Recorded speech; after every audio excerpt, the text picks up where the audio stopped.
मनसी काही माग हेच देगा पांडुरंगा संता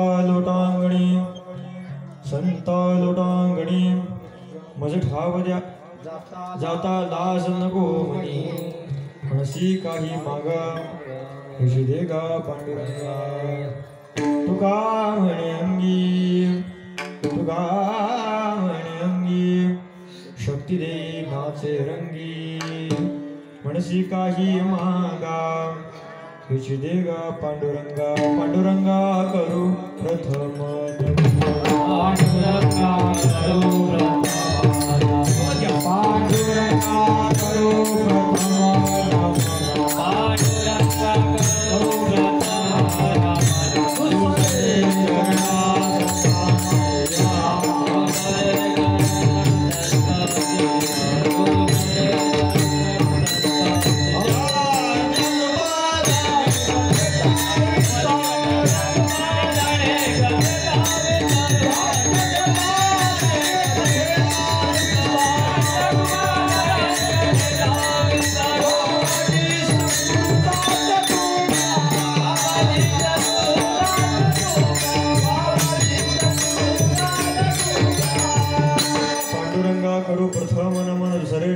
संतांची त्यांच्या कृपादाने कथेचा विस्तारू बाबाजी सद्गुरु दास ओम युवंतः प्रविश्य मम वाचमामृषक्तां संजीवयत्यखिल शक्तिधर स्वधाम्नां अन्यांशहस्तचरण श्रवणत्वगादं प्राणान् नमो भगवते पुरुषाय तुभ्यं वंशी विभूषितकरान् नवनीरदाभात्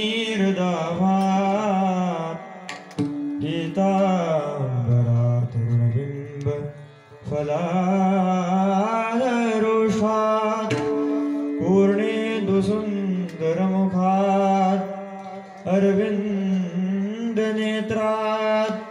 कृष्णात् परं किमपि तत्त्वमहं न जाने लोकावेरामं रणरङ्गधीरं राजीवनेत्रं रघुवंशनाथं कारुण्यरूपं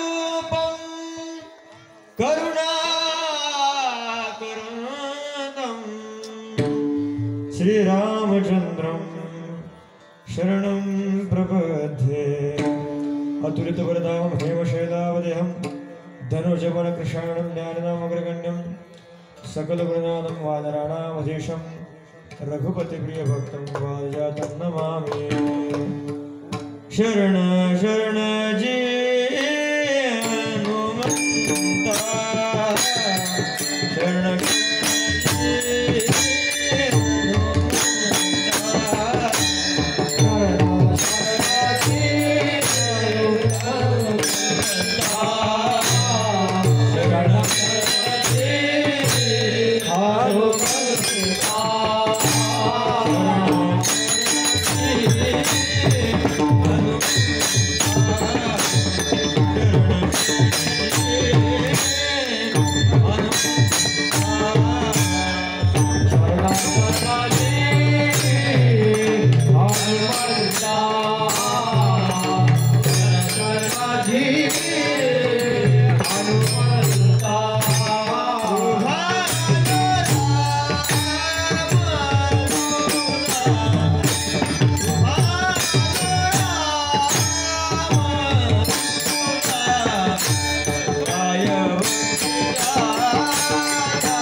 नसावे उदास शरण शरणचे हनुमंता तुम्हा आलो रामदूता आई भक्तीच्या देवाटा मज दवाव्या सुभटा किंवा रामरायाच्या सेवका शरण आलो म्हणे तुका नमो ज्ञानेश्वरा निवृत्ती उदारा सोपान देवा मुक्ताबाई नमो त्रिभुवन पावनी आद्यत्रयजन्य देवांशी सोयी भान जो भानुआराध्येला तयाचे कुळी दीप तो दिव्य झाला हरिभक्तीसे लावणीया समजता नमस्कार माझा सद्गुरु एकनाथा नमो सद्गुरु तुकया ज्ञान दीपा नमो सद्गुरु सच्चिदानंद रूपा नमो सद्गुरु भक्त कल्याण मूर्ती नमो सद्गुरु भास्करा पूर्ण कीर्ती सेवेलागी सेवक झालो तुमच्या लागलो निज चरणात अहो स्वामी तुकया देवा या परिण करावा संपाद ज्ञानम शब्दाय भक्तिम विलोकितो येन समाज राज वैराग्यवंतं सुविचारयुक्तं नमामि जोगं शिरसा गुरुन्तं नमामि जोगं शिरसा गुरुन्तं नमामि जोगं शिरसा गुरुन्तं मस्तक माझा पाया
हरिदासाची घरी मज उपजवा जन्मांतरी म्हणसी काही मागा हेची देगा पांडुरंगा श्री प्रभु रामचंद्र योगियांचं निज ध्यान जानकी जीवन कौशल्यासत दशरथ नंदन अशा रामरायाचे एकनिष्ठ सेवक रामदूत सीताशोक हरण लंका प्रभंजन असणारे वज्रदेही भीमरूपी महारुद्र अशा श्री बजरंगबली हनुमंतरायाचा जन्मोत्सव आज आपल्या ऐनवाळ गावामध्ये संपन्न होत आहे। या जन्मोत्सवाच्या प्रत्यर्थ आज आयोजित केलेली हरिकीर्तन सेवा आणि हरिकीर्तन सेवेचं जागराचा भाग आज माझ्या वाट्याला आला हे माझं परम भाग्य समजतो। विठ्ठल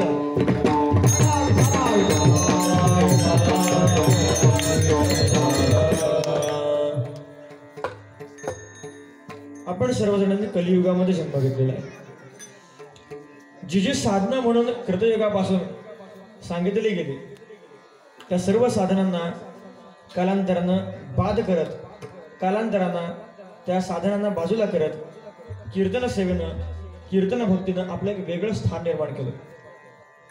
त्या कीर्तन परंपरेचे प्रवर्तक तथा देऊचे सुप्रसिद्ध साधू महान भगवत भक्त वैराग्यमूर्ती कान्हाप्रिय बंधू जिजाई रमण वल्लभपुत्र कनकाई पुत्र असणारे श्रीमंत श्री छत्रपती शिवरायांचे सद्गुरू तथा संपूर्ण जगाचे जगद्गुरू ठरणारे आणि या महाराष्ट्रामधली ऐन दुष्काळाच्या काळातली पहिली कर्जमाफी करून स्वतः यावतचंद्र दिवाकरव सर्व वारकऱ्यांच्या सर्व हरिभक्तांच्या माथ्यावरती श्रीमद जगद्गुरू तुकाराम महाराजांच्या गाथ्याच्या रूपानं अगणित असणारं न सरणारं असं कर्ज निर्माण करणारे श्रीमंत श्री जगद्गुरु तुकोबाराय विठाला.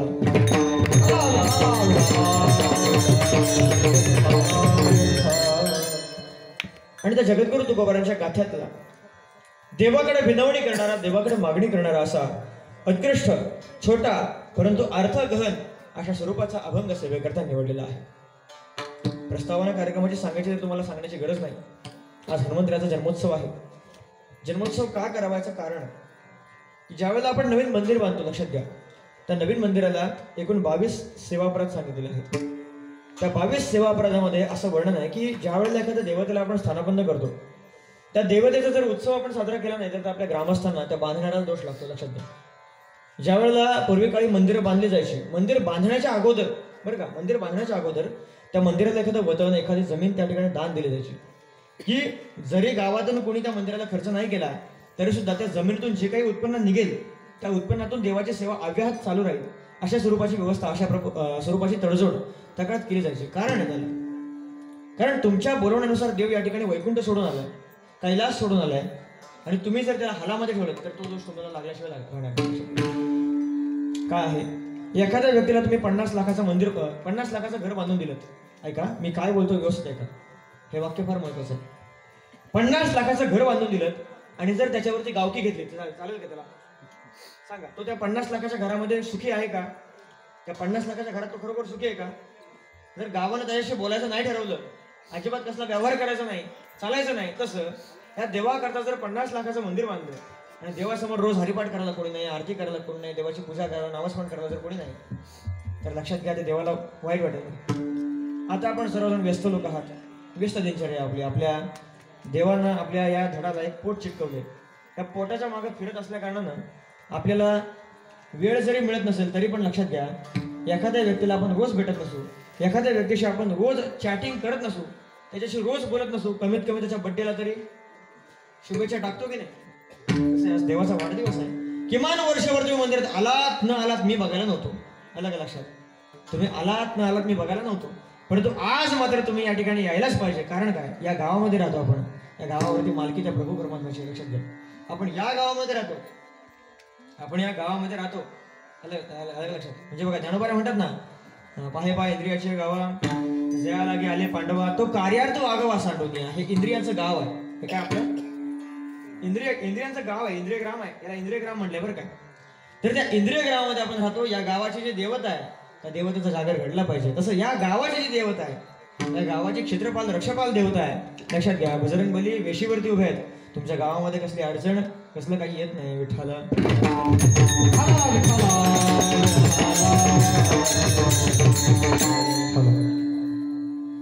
जसं जेवणातून मीठ काढून टाकलं तर त्या जेवणाला काही अर्थ राहत नाही, तसं रामायणातून जर हनुमंतराय काढून टाकले, बरं का, हनुमंतराय काढून टाकले तर त्या रामायणाला काही अर्थ राहणार नाही. तसं त्या हनुमंतराचा जागर केला पाहिजे. हनुमंतर काय समजून घेतलं पाहिजे. आज बलोपासनेची गरज खरोखर हिंदू समाजाला आहे. आज समाजाला बलोपासनेची गरज आहे. समाज कुठेतरी एकत्र आला पाहिजे. आपला समाज तुटलेला आहे, फुटलेला आहे. मी मागे बोलून गेलो एकदा, ज्या वेळेला प्रभू रामराय आपल्या सिंहासनावरती अयोध्येला विराजमान होणार होते त्यावेळेला या गावामध्ये माझं येणं झालं होतं. मी बरीच गावं फिरलो इथे. हा सगळा पट्टा मीच कव्हर केला अक्षतामध्ये. प्रत्येक गावामध्ये आपण अक्षता पोहोचवल्या. तुमच्या गावात पण वरती आलो होतो, कुठलंच गाव सोडलं नाही. एखाद्या गावात 4 माणसं भेटली, 40 भेटली, सगळी कव्हर केली. का? आपला समाज हा एकत्र आला पाहिजे. आलं का लक्षात? म्हणजे त्यावेळेला वेश असा होता की लोकांना एकतर ओळखू येत नव्हतं, हा नंदी बैलवाला आहे की ज्योतिषी आहे गाणगापूर आलेला आहे असं वाटत होतं बरं. म्हणजे अशा अवतारामध्ये ती सेवा केलेली आहे. लक्षात घ्या, समाज आपला एकत्र यायला तयार नाही. लक्षात घ्या, आज या जगामध्ये एवढे देश आहेत. भारतावरती मुघलांनी आक्रमण केलं, निजामानं आक्रमण केलं, आदिलशहाने आक्रमण केलं. आलं का लक्षात? पोर्तुगीजांनी आक्रमण केली, इंग्रजांनी आक्रमण केली. सांगा तुम्ही मला फक्त एका प्रश्नाचं उत्तर द्या की भारत देशानं कधी कोणत्या देशावरती आक्रमण केलंय का? केलंय का आक्रमण कधी कुठल्या देशावरती? आहे तुमच्या ऐकवत आहे? भारत देशानं मात्र कुठल्याही देशावरती आक्रमण केलं नाही, परंतु आपल्या देशावरती बाहेरच्या देशांनी, बाहेरच्या परकीय सत्तांनी आक्रमण केले. याला एकमेव कारण ते म्हणजे आमचा फुटलेला हिंदू समाज. विठाला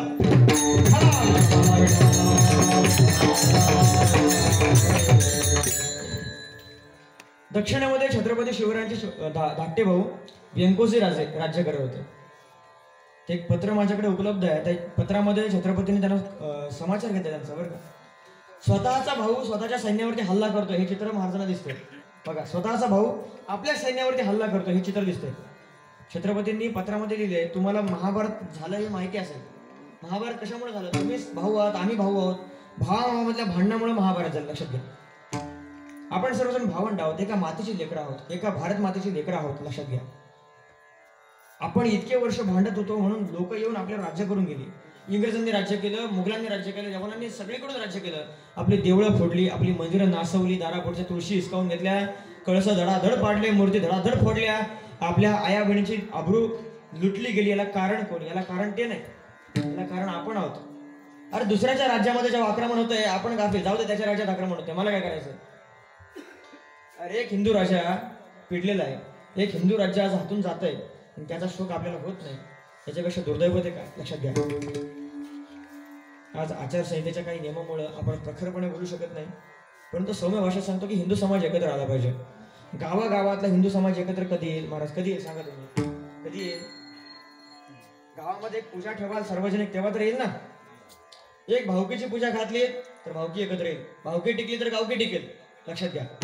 आलं लक्षात? आणि गावकी टिकली तर समाज टिकेल, आणि हा समाज टिकवण्याकरता हे सर्व करावं लागतं, लक्षात घ्या. आज तुम्ही सर्वजण आपापल्या खिशातनं खरोखर काढून द्याल, मी खात्री बाळगतो याची, बरं का. आज तुम्ही आपल्या खिशातनं खरोखर काढून द्याल. तुम्ही खरोखर म्हणाल नाही गावामध्ये मारुतीचा उत्सव झालाच पाहिजे, खरोखर झाला पाहिजे, मला अभिमान वाटतो, बरं का. आज ठाणा मुंबई साईडवर म्हणजे शहरी भागातून सुद्धा काही माणसं आज आली आहेत, काही माणसं उद्या येणार आहेत, लक्षात घ्या. कशा करता एवढं लांबून येतात? कशा करता? आज देवा करता, आज समाजा करता, आज गावा करता एकत्रित. मला विशेष तर याहून दुसऱ्या गोष्टीचं वाटतं, या श्रोते मंडळीमध्ये बसणारी बहुतांश लोक 40 वर्षाची, 50 वर्षाची, 80 वर्षाची आहेत, काही 87 वर्षाची आहेत, 90 गाठलेली आहेत, बरोबर ना. परंतु त्यांच्यासमोर कीर्तन करायला एक 24 वर्षाचा तरुणा बांड वर्ग आहे, जो कोणाच्या नातवाच्या वयाचा आहे, कोणाच्या मुलाच्या वयाचा आहे, परंतु ते लहानपण विसरून कुठेतरी म्हणतात ना, तुम्ही माझ्या पुढं खाली बसून आज या लेकराचं कौतुक पाहताय, या लेकराचं नवल पाहताय, खरोखर मला तुमचा अभिमान जास्त वाटतो. इथं टाळा तुमच्यासाठी. त्यानंतर आज सकाळी आपल्या कार्यक्रमामध्ये ब्रह्मीभूत गुरुवर्य अमृतनाथ स्वामी महाराज म्हणजे पद्मनाभाचार्य स्वामी महाराज, बरं का, महाराजांच्या असीम आशीर्वादानं गुरुवर्य त्रिनारायण स्वामी, गुरुवर्य सदाशिव स्वामी, गुरुवर्य अंबरधर स्वामी, गुरुवर्य शिवानंद स्वामी, गुरुवर्य नरेंद्र स्वामी, गुरुवर्य नरेंद्रनाथ स्वामी यांच्या प्रेरणेनं तथा गुरुवर्य जनार्दन स्वामी वाडीकर महाराज, सदानंद स्वामी महाराज तथा सुभाष कृष्णाराम देशमुख महाराज यांच्या मार्गदर्शनाखाली आपला उत्सव साजरा होत आहे. आपल्या उत्सवाचं नेतृत्व आज सुषमाताई म्हणजे आमच्या आत्यांनी, नात्याने आत्या लागत नाही पण त्यांना आपण आत्या म्हणतो, त्याचं कारण आहे मोठ्या आहेत, शेवटी काहीतरी लावलं पाहिजे, त्याचा फायदा नंतर होतो, तुम्हाला कळणार नाही तर असं त्यांच्या नेतृत्वानं या ठिकाणी आपला हा उत्सव साजरा झाला. आज हरिपाठ सामुदायिक घेतला गेला. परशुराम महाराज पडवळ, अशोक महाराज शिंदे, राकेश महाराज गायकवाड, शांताराम कामतेकर, महादेव महाराज भगत, प्रगती महाराज पवार इत्यादी सर्वांच्या कुशल नेतृत्वाने या ठिकाणी, तथा आज आमच्यासोबत आलेले नितीन महाराज आहेत, आमचे विनोद महाराज आहेत. लोक म्हणतात महाराज तुमच्या कीर्तनामध्ये कॉमेडी होत नाही, महाराज तुम्ही कीर्तनातून हसवत नाही, महाराज तुमच्या कीर्तनामध्ये विनोद नाही, महाराज तुमच्या कीर्तनात विनोद नाही. हे बघा, विनोद नाही तर कोण आहे? हे आमचे विनोद महाराज, बघून घ्या. कीर्तनामध्ये विनोद आहे. मी विनोदी कीर्तन करणार असतो तरी आमच्या कीर्तनामध्ये विनोद आहे. अशा स्वरूपाचे आमचे विनोद महाराज आहेत. समर महाराज आहेत. समर म्हणजे युद्ध, युद्धामध्ये तलवार चालवावी अशा स्वरूपाचं मृदंगवादन आहेत. अशा प्रकारे यानंतर आमच्या बाजूला दयानंद महाराज आहेत, मृदंगवादक. दयानंद महाराज हे वास्कर महाराजांच्या फडाचे पाईक आहेत, तथा त्यांचे गुरुवर्य बुधकर महाराज, बरोबर ना, बुधकर महाराजांचं पण फार त्या काळात नाव होतं. असं होतं अक्षरशः कीर्तनामध्ये एकदा वेळ अशी आली होती, गळ्यामध्ये मृदंग वाजवून ठाईच्या चाली म्हणून मृदंग वाजवले. बिचारे वैकुंठवासी झाले 2 वर्षापूर्वी. त्यांचे विद्यार्थी आहेत, आमचं साहिल आहे, आमचं सर्व विद्यार्थी मंडळी. आज बेलवाडीपासून दादा तुम्ही पण आलेला आहात. सर्वजण माणसं आपलं कौतुक पाहण्यासाठी लांबून आलेली आहेत. आपल्या गावातली परिसरातली सर्व वारकरी मंडळी, सर्व मंडळी. त्यानंतर ज्यांच्या सौजन्याने आपली आजची सेवा आहे ते म्हणजे आमचे राजीव काका आहेत, तथा ज्यांनी सेवेकरता कॉल केला आमचे गोळे काका आहेत. त्यानंतर बघा, लक्षात घ्या, मी मगाशी बोललो, ही आजची कीर्तन सेवा ठरवण्याकरता मला राजीव काका कमीत कमी 3 वेळा तरी भेटले असतील, बरं का, 3 वेळा भेटले असतील. त्यांनी मला किती कॉल केले. आज सर्वांची मेहनत आहे, सर्वांची. आज इथं आल्यापासून इथे कीर्तनाला उभं करेपर्यंत, पुढचं मला माहित नाही, पण इथं उभं करेपर्यंत बरेच लोक आपले मागे मागे फिरून सर्वांनी चांगली बडदस्त ठेवली. आपले विद्यार्थी, आपल्यासोबत आलेले सहकारी सर्वांची छान काळजी घेतली. त्याबद्दल सर्वांचे सहर्ष धन्यवाद. त्यानंतर माझा महत्त्वाचा मुद्दा, मी मगाशी म्हटलो, सर्वजण पैसे काढायला तयार होतील, सर्वजण म्हणतील गावामध्ये कार्यक्रम व्हावा व्हावा व्हावा, परंतु त्यासाठी देणगी जर तुम्ही काढताय तर ती जमा करायला कोणीतरी हवंय की नाही? बरोबर ना? तिची विल्हेवाट लावायला कोणीतरी हवंय, हे सगळं उभं करायला कोणीतरी हवंय, पंगत देताय तर पंगत वाढायला कोणीतरी हवंय. बरोबर ना? इथं या ठिकाणी आता बघा, उद्या कार्यक्रम आहे, आता ही रात्रभर काम करणार आहेत हे मंडळी, बरं का? रात्रभर कामं करणार आहेत. आता मला सांगा, जर तुम्ही इथं कीर्तनाला बसलाय, तुम्हाला जर उपाशीपोटी बसवलं, बरं का, तर तुम्ही कीर्तन कराल का? कीर्तन ऐकाल का? नाही ऐकणार. 11 वाजले की तुम्ही आ करणार, पण मी आ करू देणार नाही, मी 12 वाजवणार. आलं लक्षात? असं हरकत नाही. पण अशा स्वरूपाची सेवा लक्षात घ्या. तुमच्या पोटामध्ये अन्न असल्याशिवाय तुम्ही कीर्तन ऐकू शकत नाही. म्हणतात ना, कथेची सामग्री या व समयावरी, अशा स्वरूपानं तुमच्या देहाची काळजी घेणारे, तुम्हाला स्वयंपाक शिजवू घालणारे, बरं का, तुम्हाला वाढणारे, तुम्हाला खायला घालणारे, त्यांच्याही चरणावरती दंडवत, सर्वांच्या चरणावरती दंडवत. आता फक्त सर्वांना एक विनंती, तुम्ही खाल्लेल्या चवळीच्या भाजीची शपथ आहे, तुम्हाला फक्त भजन करा कीर्तन होईपर्यंत, बरं का? तुम्ही झोपलात की कीर्तन झोपलं म्हणून समजा. कारण ज्ञानोबांनी सांगितलंय, बरं का, अगा चंद्रकांत द्रवता कीर होय. आलं का लक्षात? अगा चंद्रकांत द्रवता कीर होय. हे सामर्थ्य परिस्थितीला आहे, तैसा वक्ता तो वक्ता नोय, श्रोते नवीन विठ्ठला.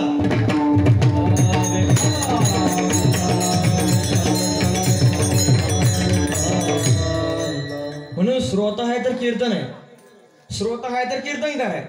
श्रोता जर स्वतः झाला तर कार्यक्रमाचा स्वतः झाल्याशिवाय राहणार नाही. म्हणून या ठिकाणी झोपू नका.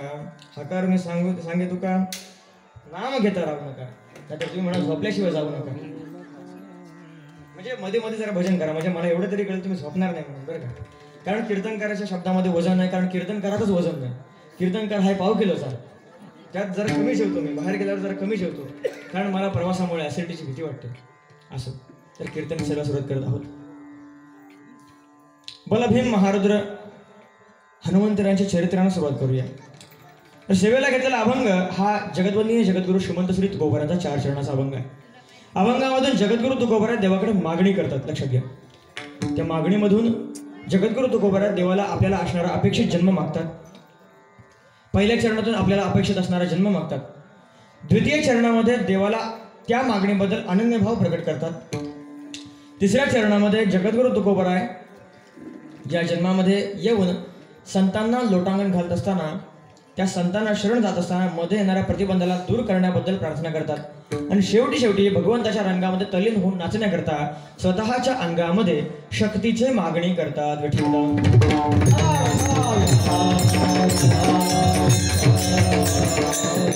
या जगामध्ये मागणारे अनेक आहेत, पण त्यांना एक कळत नाही, मागावं कुणाकडं, मागावं काय आणि मागावं कुठल्या अधिकाराने. लक्षात घ्या, मागणी कोणाकडे केली जाते? ज्याच्याकडे मागणी करावी तो द्यायला संपन्न असला पाहिजे. लक्षात घ्या, द्यायला संपन्न असला पाहिजे. आणि द्यायला संपन्न या जगामध्ये कोणी नाही. लक्षात घ्या, तुम्ही आम्ही द्यायचं नाटक करतो. बघा, आज तुम्ही म्हणाल, महाराज मी ह्या मंदिराला जमीन दिली, महाराज मी या मंदिरातल्या देवाला एक फूल दिलं, या मंदिरातल्या देवाच्या पूजेचा मी खर्च दिला. लक्षात घ्या, देवाला दिलेलं फूल, ऐका, देवाला दिलेलं फूल तुम्ही तुमच्या सामर्थ्यानं उत्पन्न करून दिलं की निसर्गातलं आयतं काढून दिलं? सांगा. तुम्ही जी देवाला जमीन दिली, ही जमीन कुठून आणून दिली? नाही दिली. लक्षात घ्या, तुमच्या जन्माच्या अगोदर ही जमीन होती आणि तुम्ही मेल्यावर पण ही जमीन, तुम्ही जमिनीचे मालकच नाही, मग दिलं असं म्हणता तरी कुठले अधिकार? लक्षात घ्या विठ्ठला.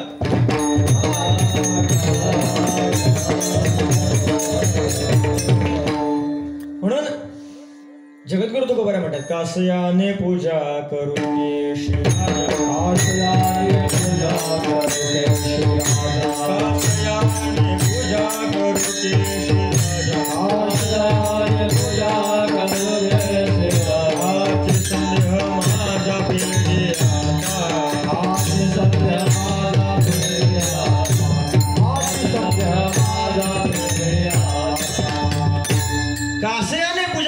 राजा, हा जी संधी आहे माझा फेडी आता, उदके नाणू दरी स्वरूपत तुझे, तेथे काय माझे वेजे देवा, गंधाचा सुगंध पुष्पाचा परिमळ वगैरे बघून घ्या आपण. तुम्ही देवा तुला फुल व्हायचा तर फलदाता तुझे तांबूल अक्षता, तेथे काय आता वाव तुझं फुल व्हावं तर तरी तूच, त्या फुलामध्ये व्यापून तूच आहेस.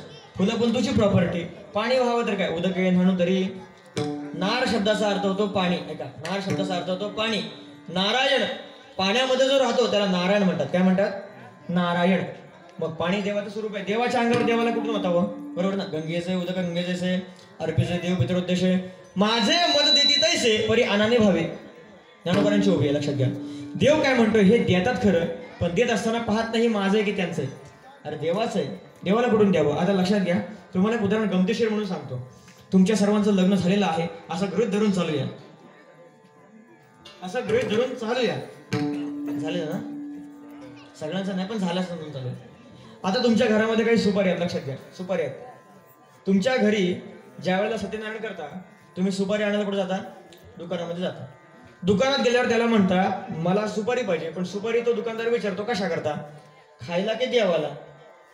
इथून तुम्ही समजून जा, देवाची सुपारी वेगळी असते, जिला चढ आलं का लक्षात? देवाची सुपारी वेगळी असते, बुवाची सुपारी असं हरकत नाही. तर देवाची सुपारी वेगळी. काही काही ठिकाणी महाराज बिलंदर असे लोक आहेत, सुपारी विकतच आणत नाही. सासूच्या लग्नातली सुपारी सुनाच्या लग्नापर्यंत येते बरं का. एका ठिकाणी मी गणेश पूजा करायला गेलो. गणेश पूजा एक उदाहरण म्हणून सांगतो. गणेश पूजा करायला गेलो. गणेश पूजा बरं का. गणेश पूजा करायला गेलो. ते मला काय फारसं नाद नाही त्या पूजा बिजाचं, पण एकदा असे म्हणतात ना, मला काय करायचं, संधी आली होती, कोरोना होता, कीर्तन बंद होती, लॉकडाऊन मध्ये तकडा उरकला होता. तर गणेश पूजा करायला त्या ठिकाणी देवाऱ्यामध्ये गणपतीची मूर्ती होती, पण ती फायबरची होती. आता फायबरची मूर्ती ते काय मूर्तीला देवाला पूजेला काही सांगणार नव्हती. तर त्यावेळेला त्यांना म्हणलो तुमच्या घरामध्ये एखादी सुपारी आहे का? तर ती सुपारी मागवली. शांत बसा, शांत बसा, शांत बसा. तुम्ही शांत नाही बसलात तर माझ्या अंगात बजरंग बली येईल बरं का. तर सुपारी मागवली. सुपारी समोर घेतली आणि मग लगेच म्हणलं असं असय प्राणाप्रतिशंतु. एक प्राणप्रतिष्ठेचा मंत्र असतो ना, मूर्तीमध्ये प्राण घालण्यासाठी एक मंत्र असतो तसा. असय प्राणाप्रतिशंतु, असय प्राणाक्षंतु, असय देवतोमर्जाय मामहेती नगशन. लगेच त्या सुपारीत नाही गाळी बाहेर आली. मग म्हटलं काय पावर आहे मंत्रामध्ये? सोंड फुटली गणपतीला. असल्या सुपाऱ्या सांगा तुम्ही. आता देवाला असल्या कुचक्या सुपाऱ्या देवाला, फाटक्या नोट्या, तगडाची म्हणजे बिना वासाची फुलं देवाला, बरोबर ना. देवाला पान देतोय, जर काही कथा नाही काय नाही काय नाही, सुका पान सुकी सुपारी देवाला. आणि त्यानंतर बघा, लक्षात घ्या, गावातले सगळे जुनी, हेडफोन तुटलेली, स्पीकर फुटलेली, कॅमेरा गेलेली, दात पडलेले सगळी बाबा लोक कुठं? तरुण पोरं कधी मंदिरात भजनाला यायची देव जाणं. देवाला म्हणजे अशी साष्टांग लोटांगण घालून विनंती माझी बरं का, नमस्कार घालून विनंती आहे. तरुण पोरांनी आता तरी यायला पाहिजे. अरे देवाला सगळं ताजं द्यायचं, मग देवाला शिळं का देता? बरोबर ना. देवाला शिळं देऊन चालत नाही, स्वतःला सगळं ताजं लागतं नाही का. कर्म करून स्वतःला शिळी चपाती चालत नाही, लगेच फेकून देतो. मग देवाला शिळं का देता तुम्ही? बरोबर ना. मग देवाला एवढं देऊन लगेच संकल्प असतो बघ. आता सत्यनारायणाच्या पूजेला गेलात की लगेच संकल्प असतो. हो म्हणा, ओम विष्णू विष्णू विष्णू श्रीमद भगवत महापुरुष विष्णुराज प्रवर्त मानस आद्य ब्रह्मण नित्य प्रार्थ विष्णुपद श्रीश्वद्वारा कल्पे वैव सतोनंतर अष्टाविष्णवे कलियुगे कलिप्रथमजन्ये गोदावतार जंबोधिकवर्धगण्य प्रदर्शकरे आर्या वर्तांतर्थ श्रीदंडकाणेशे गोदावर्या दक्षिणे तीरे परशुरामासने परशुरामक्षेत्रे कोंकणपुण्यमो ऐतवहाळ ग्रामे आदिदिने शालिवांशिके क्रोधिनाम संवत्सरे उत्तरायणे कुठला ऋतू होता? वसंत ऋतू मासे चैत्र मासे शुक्ल पक्षे चतुर्दशी तिथो. म्हणा लगेच मम आत्मन. हा म्हणा जरा बरा वाटतं ऐकायला. म्हणा लय दिवस पूजा नाही केली कोणाच्या घरी. मम आत्मन श्रुती स्मृती पुराणोक्त फल प्राप्त्यर्थ मम ऐहिक आमोष्मिक फलप्राप्त्यर्थ मम. म्हणा सहकुटुंबाना. हे जरा मोठ्याने, जरा आवाज व्हॉल्यूम वाढून म्हणतो मी. जरा तुम्ही नका वाढू, मी वाढवतो. खाल्ले मी पण चवळीची भाजी खाल्ली. सहकुटुंबाना म्हणजे सगळ्या कुटुंबाला, सहपरिवाराणाम सगळ्या भावकीला, द्विपद 2 पायाच्या, चतुष्पद म्हणजे 4 पायाच्या, सहितानाम सगळ्यांना बरं का, क्षेम म्हणजे काय कल्याण, क्षेम स्थैर्य स्थिरता, आयु म्हणजे आरोग्य, ऐश्वर्य म्हणजे समजून जा तुम्ही, ऐश्वर्य पैसा, आरोग्य ऐश्वर्य, प्राप्त्यर्थ प्राप्त्यर्थ सांगम सपरिवारम श्री सहितम श्रीमन सत्यनारायण पूजा करिष्ये सोडून देता. आता काय सांगा, दिलं काय कुचकी सुपारी फाटक्या नव्हता. सगळे शिळी पानं फुलं, जुना राशनचा तांदूळ, बासमती तांदूळ वापरत नाही कोणता, राशनचा तांदूळ पहिला का. दुसऱ्या दिवशी ब्राह्मण सगळं उचलून घेऊन येणार, आपला काय भेटणार आहे. आलं का लक्षात, सगळ्या वस्तू ते आला. बरं याच्यामुळे काय होतं माहिती आहे का, हे सगळं घेऊन वर मागतो काय बघा, मम म्हणजे मला, माझ्या कुटुंबाला, माझ्या भावकीला, घरातल्या 2 पायाच्या लेकरांना, 4 लेकरांना, 2 पायाच्या लेकरांना, 4 पायाच्या 4 माणसांना नाही, 4 पायाच्या प्राण्यांना, बरं का, सगळ्या परिवारांना काय दे, कल्याण दे, आरोग्य दे, त्यांची संपत्ती वाढवण्याची भरभराट कर. देव देईल, खरं सांगा तुम्ही, देव देईल का? देव देईल का? मी म्हणतो देव देतो, पण देव असं नाही करत. हा, याने सत्यनारायणाची पूजा घातली यालाच देईल, बाकीच्यांना देणार नाही. देखवी एक नारायण, देवानं काय नाही दिलं सांगा. देखवी एक नारायण, देखवी एक नारायण, तयाचे भजन चुकून हो, तयाचे भजन चुकून हो.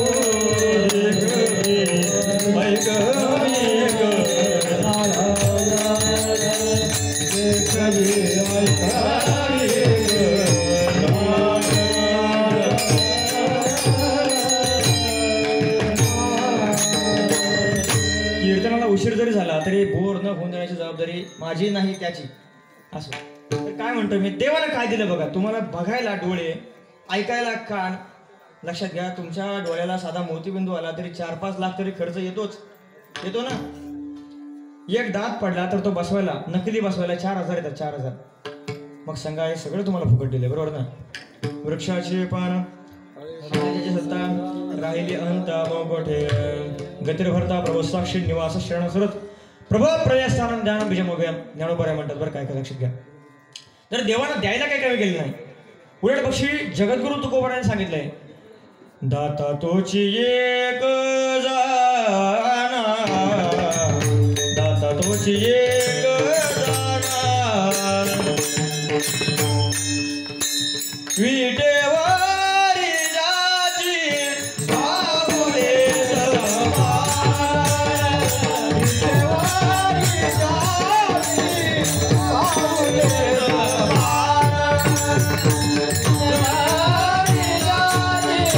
बाबुले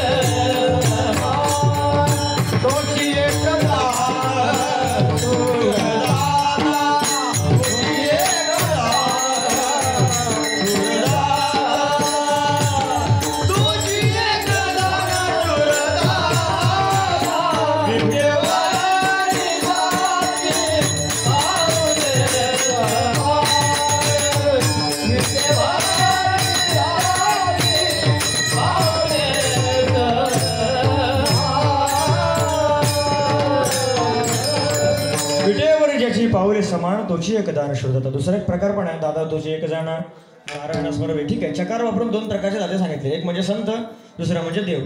पण काय होतं महाराज, जगामध्ये आपल्याला कोणाकडे मागावं आणि काय मागावं हे कळत नाही. बघा लक्षात घ्या, मी मगाशी सांगून गेलो की काय, आपल्याला मागण्याचा अधिकार नाही, आपण मागू शकत नाही, तरी पण आपण मागतो. बरं, मागत असताना कुणाकडे मागावं आणि काय मागावं याची आपल्याला अक्कल नाही. लक्षात घ्या. म्हणून एक उदाहरण देऊन सांगतो, बघा लक्षात घ्या. एखाद्या गावामध्ये कीर्तनाला जावं, बरं का. त्या कीर्तनामध्ये गेल्यानंतर तिथं त्या गावामध्ये छानपैकी माणसं भेटतात, बरं का. एक व्यक्ती आले, त्या व्यक्तीनं आम्हाला नेऊन असं मस्त की दारामध्ये नेलं, असं पाटावर मलाच उभं केलं, बरं का साई, मलाच उभं केलं आणि पूजा केली. पूजा केल्यानंतर आमच्या घरामध्ये त्यांनी, या आमच्या घरामध्ये म्हणून ते घेऊन गेले, आतमध्ये छानपैकी बसवलं. वा महाराज वा, कीर्तन सेवा अत्यंत छान झाली, सुपर झाली. म्हटलं वा वा. मी म्हटलं धन्यवाद धन्यवाद. काय नाही, खरोखर आजपर्यंत एवढी कीर्तन ऐकली, पण असं कीर्तन कधीच नाही ऐकलं. मी म्हटलं दाल में कुछ काल आहे. माझ्या अंगामध्ये तो सीआयडी मधला दही आला, कोण एसीपी प्रद्युम्न आला, कुछ तो गडबड हे दया, बरं का. महाराज आमच्याकडे वरती रूम आहे ना, बरं का, वरती रूम आहे ना, खास संत निवास केले आम्ही. का, तुमच्यासारखे संत मंडळी. कन्फर्मच झालं मला, संत बोलला म्हणजे काहीतरी गडबड.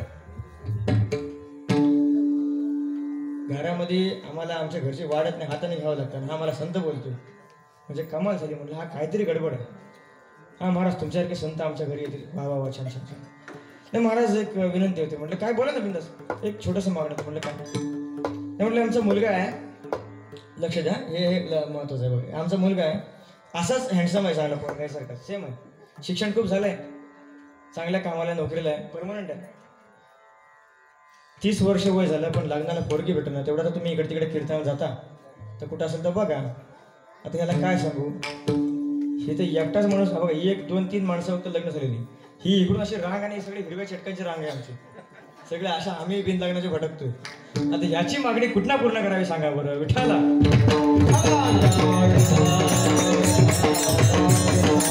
मागावं कोणाकडे कळत नाही, लक्षात घ्या. मागावं कोणाकडे कळत नाही. पहिली गोष्ट म्हणजे पारमार्थिक माणसानं कोणाकडे मागू नये, मागूच नाही. तुझे दास करू आणि का मागू खावया, बरं का. दुसऱ्याकडे कोणाकडे मागू नये. दुसरं एक प्रमाण आहे, आता आठवत नाही लक्षात, आपण पुढे जाऊया. तर बघा लक्षात घ्या, तर मागावं कुणाकडं, तो देण्याकरता संपन्न असला पाहिजे. आणि कधी कधी परमार्थिक माणसानं मागूही नये, मागण्याची जबाबदारी आपली कोणीतरी घ्यायला पाहिजे. लक्षात घ्या, आपल्या वतीनं कोणीतरी मागावं. एकदा सीतामातेनं विनंती केली, देवा तुमच्या मुलांना राज्य आहे, लवकुशांना राज्य आहे, शत्रुघ्नाच्या मुलांना राज्य आहे, सर्वांना राज्य आहे, सर्वांना एक एका राज्याचा मालक केलाय. मग हा पोरगा माझा, ह्या पोरानं मला एवढं सोडवलं, आल्या आल्या मला आई म्हणला. जेव्हा वाटिकेमध्ये माझी त्याची भेट झाली तेव्हा म्हणला, माते भूक लागली, आई मला भूक लागली, मला काहीतरी खायला दे. म्हणजे यानं मला आई म्हणून हाक मारावी, कोणी या बजरंग बलीनं मला आई म्हणून हाक मारावी. माझ्या पोरासाठी राज्य का नाही. कोण म्हणतात, सीतामाता म्हणतात. रामप्रभूवर बोला. रामप्रभू म्हणाले ठीक आहे, त्याच्याकरता पण माझ्याकडे राज्य आहे. म्हणले ठीक आहे, मी लवाला जर राज्य दिलंय तर ते बाहेरचं दिलंय, कुशाला राज्य दिलंय तर ते बाहेर दिलंय, पण मी हनुमंतरायाला अयोध्येचा राजा बनवतो. असं म्हणून बघा तुम्ही, त्या अयोध्येमध्ये हनुमानगडी नावाची जागा, हनुमानगडी कधी गेला तर बघा. अयोध्येला धक्का लावला, मंदिर तोडलं, जन्मस्थान तोडलं, पण हनुमानगडीला धक्का लावू शकला नाही बरं का. कोणी धक्का लावू शकलं नाही आजपर्यंत. तिथं साक्षात हनुमंतराय विराजमान आहेत. तिथे त्या बजरंग बलीला डोक्यावरती मुकुट धारण करून वरती छत्र धरून साक्षात पाठीमागे रामराय उभे आहेत. तिथे बजरंग बलीचा अभिषेक केला. रोज संध्याकाळी 4 वाजता तिथे बजरंग बली जेवायला येतात बरं का. जसं आता आपल्याकडे बल्लाळेश्वर भगवान वर्षातनं एकदा जेवायला येतात, तसं तिकडे रोज जेवायला येतात, रोज जेवायला येतात. तिथल्या पुजाऱ्यांना आयुष्यावर ब्रह्मचर्य राहावं लागतं. तिथल्या पुजाऱ्यांना बजरंग बलीच्या विग्रहाला असा हात लावून शपथ दिली जाते, काय तुम्ही इथली रहस्य बाहेर पडायची नाही. एक घडलेला किस्सा सांगतो तुम्हाला, घडलेला किस्सा. तिथे बजरंग बली साक्षात आहेत. 1997 सालची गोष्ट आहे. काही दहशतवादी लोकांनी त्या हनुमानगडीवरती बॉम्ब प्लॅन केला बरं का. लाख शोधलं पण तो बॉम्ब कोणाला मिळाला नाही. ही घटना तुम्हाला युट्यूबला मिळून जाईल, त्याच्यावर पिक्चर सुद्धा बनला आहे. आता आठवत नाही मला, पण पिक्चर बनला, तुम्ही शोधा. तर त्यावेळेला बॉम्ब शोधला मिळत नव्हता. शेवटी बजरंग बलीच्या कृपेनं एक आतंकवादी सापडल्यानंतर त्याला मारलं, टॉर्चर केलं, त्याची अक्षरशः बोटं तोडली, पण तो सांगायला तयार नाही बॉम्ब ठेवलाय कुठं. कुठल्या मातीचे बनतात देव जाणो. किती त्यांना कट्टर आणि धर्मांध बनलं असतं बरं का. ही लोक एवढी म्हणजे म्हणत ना हरामखोर असत ना बघी, अख्ख्या अंगावरती असं बॉम्ब प्लॅन्ट करून समाजात जाऊन अख्खा स्वतःला ब्लास्ट करून घेतात आणि वर त्याला म्हणतात ना नारायण तकदीर. म्हणजे धर्माच्या नावाखाली लोकांचा जीव घेणारे लोक आहेत, स्वतःचा जीव देऊन, अशी पण लोक आहेत, लक्षात घ्या. पण त्याला एवढं टॉर्चर केलं, त्यांनी सांगितलं नाही. शेवटी काहींचं लक्ष गेलं, तिथं त्या वॉटर प्युरिफायर जवळ एक माकड बरं का, काही वायरी चावत होतं. काय करतोय लोकांचं लक्ष गेलं. शेवटी कोणाला तरी शंका आली, त्याने केळी आणली, लांब फेकली, ते माकड तिथनं उठलं, त्या केळांना घेतलं, ते सगळी केळी घेऊन ते बाजूला गेलं माकड बरं का. वर जाऊन कळसावर चढलं, कुठेतरी लांब गेलं. तर त्या पिक्चरमध्ये कळसावर चढले दाखवले, खरं काय मला माहित नाही. शेवटी ते बॉम्ब स्क्वॉडचे अधिकारी त्या ठिकाणी गेले, त्यांनी ते मशीन लावली, त्यांना आतमध्ये समजलं खरोखर या प्युरिफायर मध्येच बॉम्ब आहे. आणि आश्चर्याची घटना अशी, त्या बॉम्बला फुटायला फक्त 3 सेकंद असताना त्या वानरानं त्याला त्याला बंद केलं बरं का. त्याला कामातून घालवलं. ते वानर नंतर कुठं गेलं दिसलंच नाही. ही घडलेली घटना आहे, आताच्या काळात घडलेली घटना आहे. म्हणजे म्हणतात ना की रामरायानं सांगितलं की जोपर्यंत या पृथ्वी तलावरती रघुनाथ कीर्तन होईल तोपर्यंत तुम्ही या ठिकाणी राहायचं, तुम्ही इथून जायचं नाही. लक्षात घ्या. म्हणून बजरंग बली चिरंजीव आहे. त्यांची जयंती नाही होत, त्यांचा जन्मोत्सव होतो. लक्षात घ्या, आज जयंती नाही, आज काय जन्मोत्सव आहे. म्हणून बजरंग बली चिरंत आहेत. यत्र यत्र रघुनाथ कीर्तनम तत्र तत्र कृतमस्तकांजलिं बाष्पवारी परिपूर्ण वचनम मारुतीं नमत राक्षसांतकं विठ्ठल.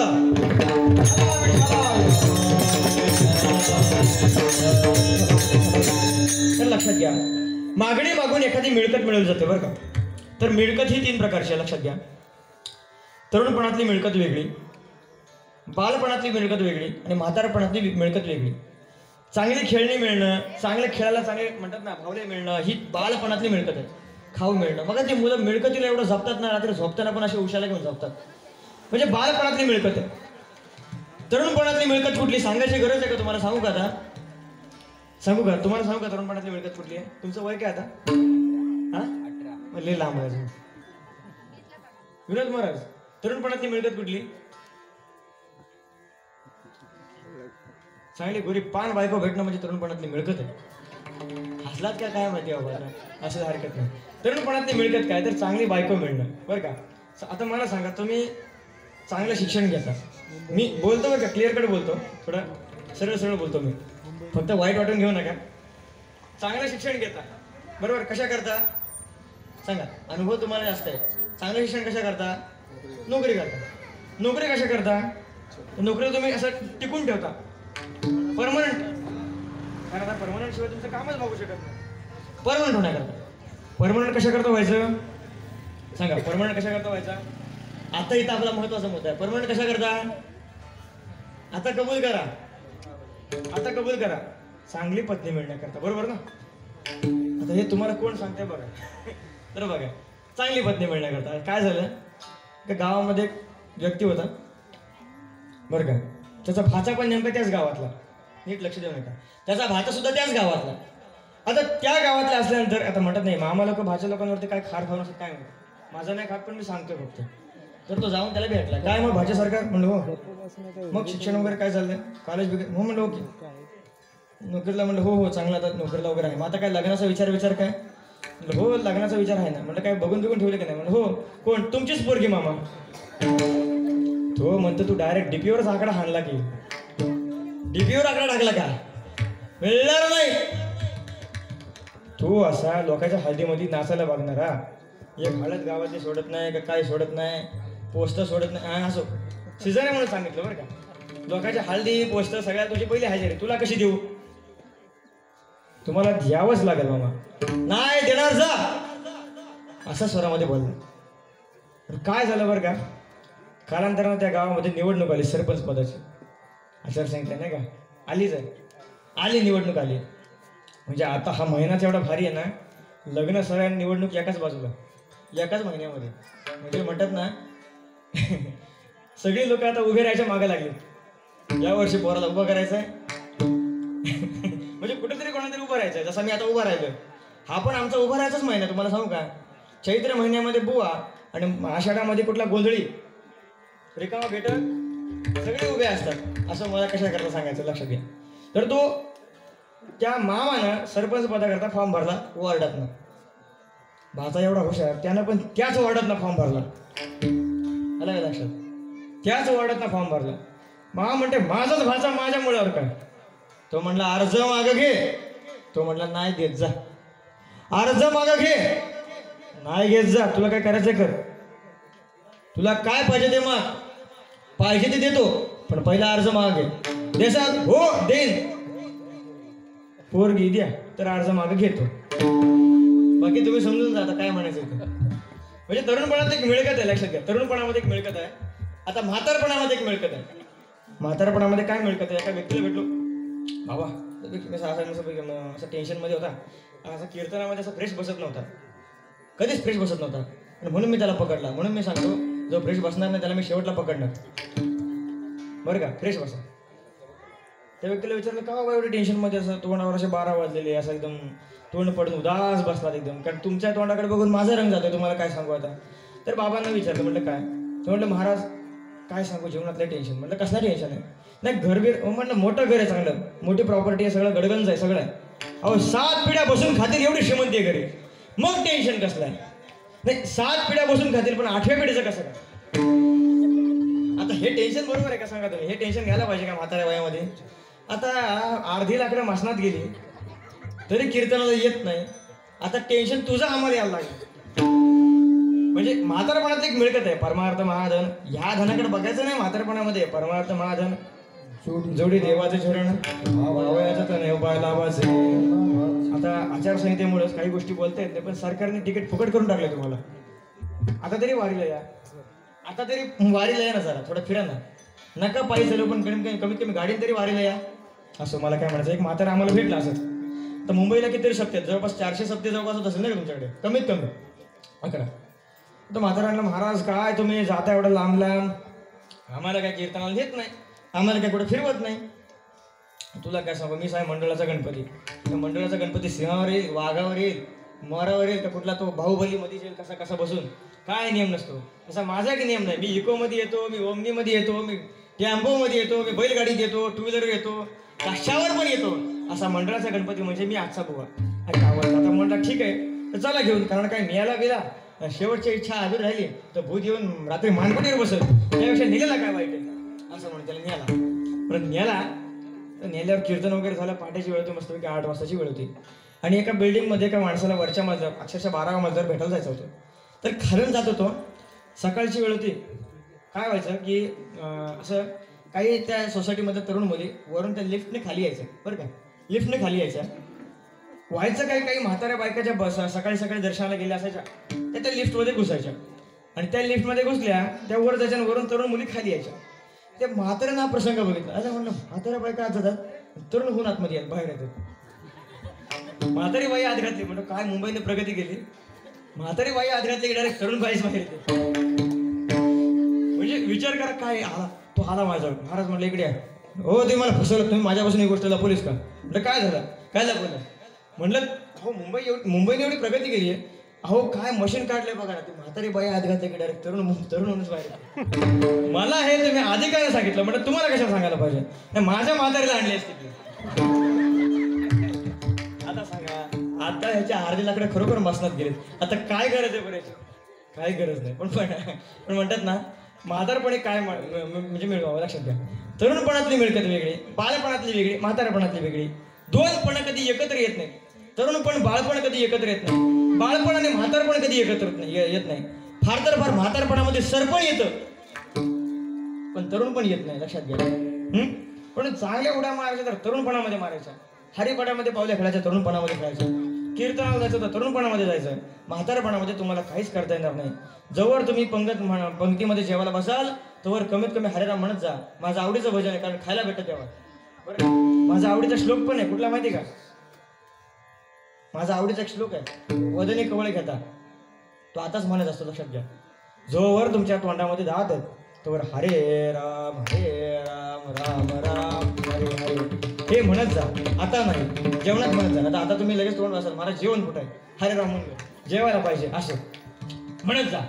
याला कारण काय, जेव्हा दात पडते तोंडातले, खायला काही शिल्लक नाही राहणार, तेव्हा हरे राम नाही, आले लाम आले लाम आले लाम आले लाम लाम लाम आले आले आले गुदन आले, अशी अवस्था होणार आहे. पण म्हातारपणामध्ये ती मिळकत नाही, वयामध्येच ही मिळकत मिळवलं. लक्षात घ्या. म्हणून जे वय आहे, लक्षात घ्या, हे जे वय आहे, त्या वयामध्ये भजनं ऐकावी, कीर्तन ऐकावी, देवासमोर नाचावं, चांगले करावं.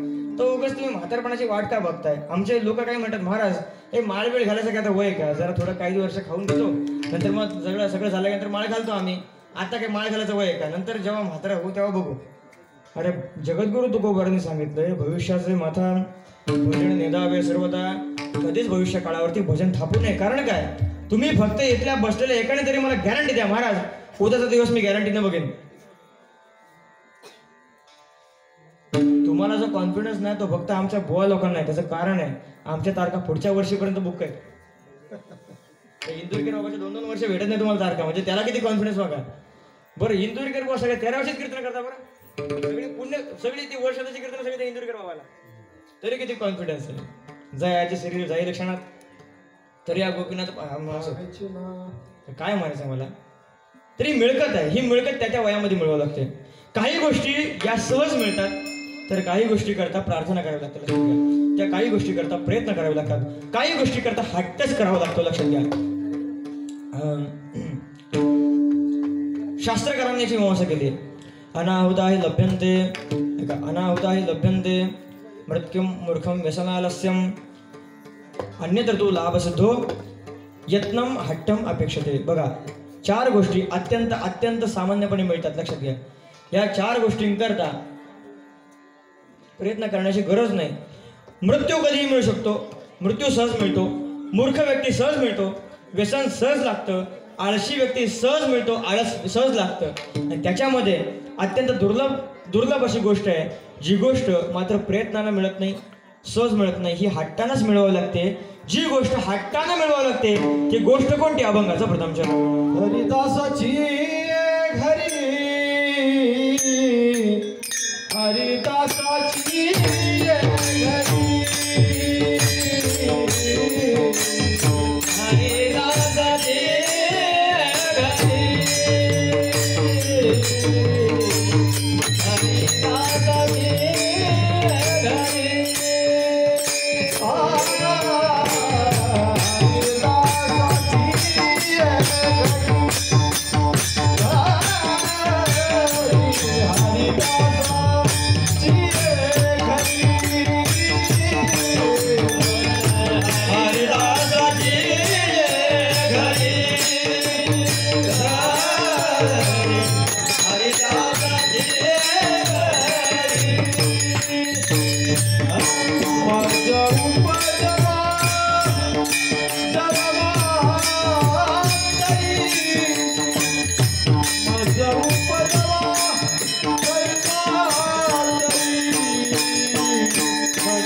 हरिदासाची घडी मजोपजो जन्मांतरी. बघा, लक्षात घ्या, शास्त्रकारांनी सांगितलंय काही गोष्टी अगदी सहज प्राप्त होतात, त्याच्याकरता प्रयत्न करण्याची अजिबात आवश्यकता नाही.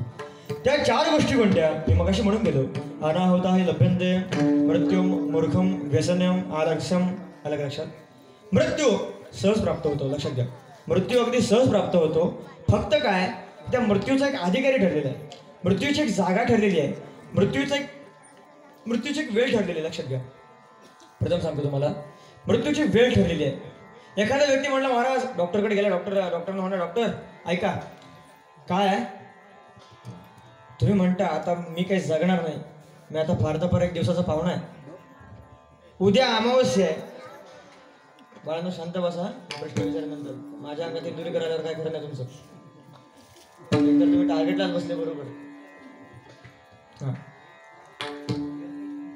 उद्या अमावस्या आहे, उद्या जर मी मेलो तर मला मोक्ष मिळायचा नाही, मला नको तर येऊन जन्म घ्यावा लागेल, मला भटकावं लागेल. बघा, लक्षात घ्या, कोण म्हणतोय? तो व्यक्ती म्हणतोय. डॉक्टरांना सांगितलं, डॉक्टरांना म्हणलं एक काम करा ना, असं काहीतरी इंजेक्शन द्या की ते माझं मरण 1 दिवस जरा पुढे ढकलता येईल. डॉक्टर म्हणले ठीक आहे, हरकत नाही, करतो त्याप्रमाणे. डॉक्टरांनी इंजेक्शन दिलं, तो व्यक्ती जो उद्या जाणार तो आजच गेला, उद्या जायच्या आतच गेला. आता सांगा तुम्ही, मरणाची वेळ टाळता येते का? मरणाची वेळ टाळता येत नाही, मरण यावंच लागतं, मरण यावंच लागतं. बरं का, पहिली गोष्ट म्हणजे मरणच टाळता येत नाही. हा, नाशिवंत जाणार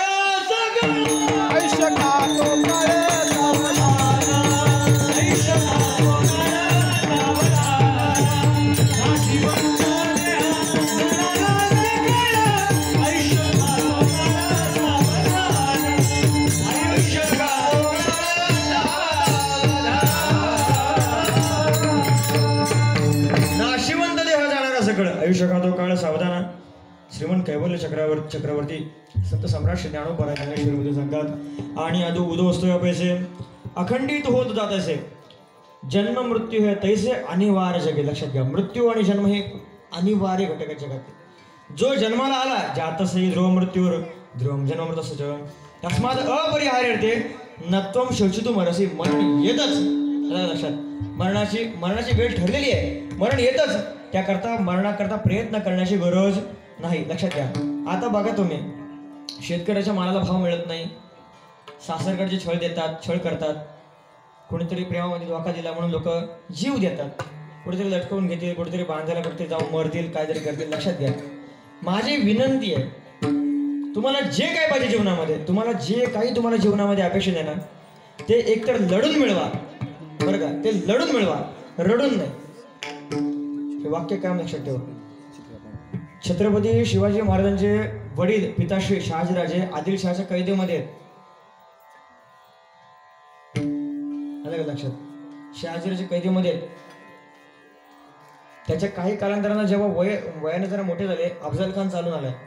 अफजल खान येताना आपल्या बायकांना ठार करून आला. लक्षात घ्या, एवढी संकट आहेत, एवढ्या सगळ्या यातना आहेत.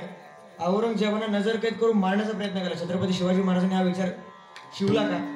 छत्रपती शिवाजी महाराजांच्या मनाला हा विचार शिवला नाही, कारण हे घटक मातीमध्ये संत विचार माणसाला आत्महत्या करू देत नाही. लक्षात घ्या. म्हणून माझं म्हणण्याचं तात्पर्य लढून मिळवा, रडून मिळू नका. मरणाकरता प्रयत्न करण्याची गरज नाही. जो कोणी मरणाकरता प्रयत्न करतो त्याला जगद्गुरु तुकोबराय गाढवाचा लेख म्हणतात. न लगे द्यावा जीवन सजती जाणार, न लगे द्यावा जीवन सजती जाणार, न लगे द्यावा जीवन सजती जाणार, न लगे द्यावा जीवन सजती जाणार. आहे हा विचार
मरण जो मागे गाढवाचा बाळ बोलीचे चांडाळ शुद्ध असेल. लक्षात घ्या, आत्महत्या करणाऱ्याला बरं का, आत्महत्या करणाऱ्याला हत्येचं पातक लागतं स्वतःच्या, मोक्ष मिळत नाही. लक्षात घ्या, म्हणून आत्महत्या करू नका. मरण आणावं लागत नाही. मरणाची जेव्हा वेळ येते, जागा येते, तुम्हाला मरावंच लागेल. लक्षात घ्या, मरण किती सहज आहे. पुढे मरणाची जागा ठरलेली आहे. मरणाची जागा ठरलेली आहे. आता मरणाची जागा कुठे ठरली बघा. एकदा गरुडाची आई आजारी पडली. तर आई आजारी पडल्यानंतर त्या गरुडानं काय करावं, रोज विचारावं, आई आज तुला बघायला कोण कोण आलते? ती सांगायची इंद्र आलता, चंद्र आलता, सगळे VIP लोक आली होती. कालांतरानं बघा दिवसामागून दिवस लोटत होते आणि कालांतरानं एक दिवस गरुडानं प्रश्न केला, आई आज तुला पाहायला कोण आलं होतं? आईने सांगावं, आज बाळा मला बघायला यम आला होता. काय बोलते का? यम आला होता. आता काही तुझं खरं नाही. आता उद्या तुला वाचवावं लागेल, तुला उद्या कुठेतरी सेफ ठिकाणी ठेवावं लागेल. गरुडानं आईला दुसऱ्या दिवशी उचललं, म्हणजे बॅग भर पहिले, आता उद्या आपल्याला इथून सटकायचंय. यमाला ऍड्रेस कळला बरं का, यमाला ऍड्रेस कळला, उद्या इकडे बॉम्ब टाकते. आता असं करून तिला उचलली आणि नेऊन त्या तिकडे या डोंगरावरती कुठेतरी कपारीत नेऊन लपवली. बरं हा, आता आई तू सेफ आहेस. आता यम काही यमाचा बाप येऊ शकत नाही. तिच्या अंगाला घाम फुटला. वात्रायला लागली, थरथर थरथर थरथर अशी कापायला लागली. म्हणलं काय झालं बाबा, काय झालं आई, घाबरलीस का? म्हटलं मागं बघ. मागं बघ, हे उभे मस्तपैकी तंबाखूला चुना मस्त आपले उभे होते. म्हटलं तुम्ही कधी आलात, बघितलंच ना, तुम्ही कधी आलात? तो म्हटलं मी तुझ्या मागं मागं शिंदर होतो, तुझ्या पाठीमागून काही गाडी मारत होतो, फक्त मिरर मध्ये दिसलो नाही. अरे मला स्टेशन आलं होतं, हिचं मरण डोंगरात लिहिलं आहे, हे घरी काय करते, आता हिला इथून इकडे पोचवायचं कसा? माझ्या डोक्याला टेन्शन. असं असलं तर करायचं काय? गरुडा तू माझं काम हलकं केलंच बघ. आई बॅग भरली ना, चला आता. चला, मरणाची जागा आली, मरण येतच, मरण सोडत नाही कोणाला. तिसरं म्हणजे मरणाचा अधिकारी ठरलेला आहे बघा. मस्तपैकी आपला तामिणीचा घाट आहे, मुसळधार पाऊस नाही पण आहे असं समजून झाला.